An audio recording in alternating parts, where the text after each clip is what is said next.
So how I choose breast implant size.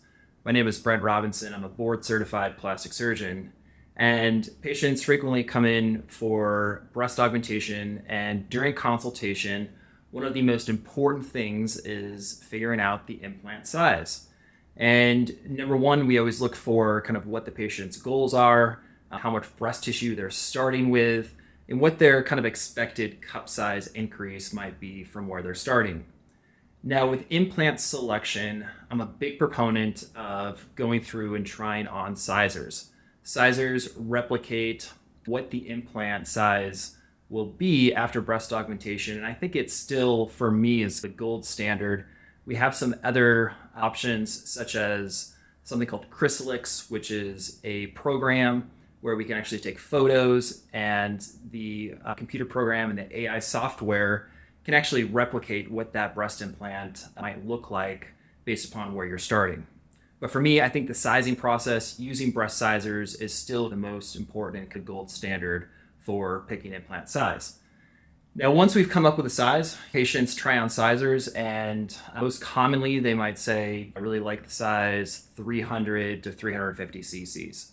So a couple things that we look at. For breast implants, one of the most important things to consider is the profile or the projection.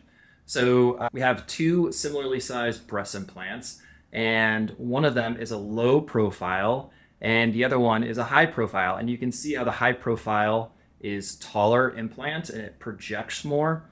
And the most important two measurements in my mind are really the base width. So that's the portion that will actually go up against your chest, and the projection or the height of the implant. For all implants, so let's say this is a 300 cc implant, there are three profiles, and essentially if we pretend like this is a low profile implant for the same volume, as the base width gets narrower, the implant gets taller. And so that's important because one of the measurements that we take during our consultation is the base width in terms of how wide is the breast. And most patients are looking for an athletic, nice shape to the breast, but they don't want implants that hang in towards their armpits. And so selecting an implant with the appropriate base width is one of the most important parts. And it's certainly a reason to go to somebody that does a lot of breast augmentation, is a board certified plastic surgeon, and understands that sizing process. So once we obtain that measurement of what the base width is, we then can take a look at different implant profiles, different implant types. So for Motiva, there are two models, if you will. So there's their round implant, which is a little bit firmer or more cohesive.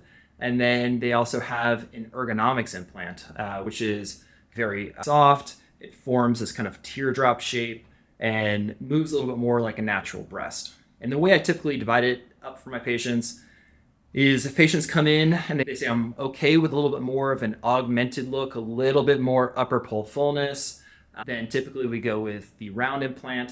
If patients come in and they're like, I want the most natural result possible, I want something that gives a nice soft transition, particularly in the subfascial or on top of the muscle plane, then we're more apt to go with one of the Ergonomix implants.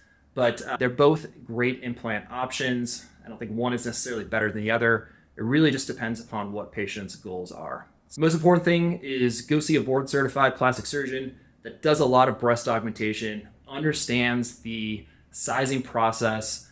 If you're coming in for a consultation, I always recommend bringing in different tops, maybe even a sports bra, and trying on sizers and seeing what that size looks like in your typical kind of day-to-day clothing. So if you have questions, feel free to reach out.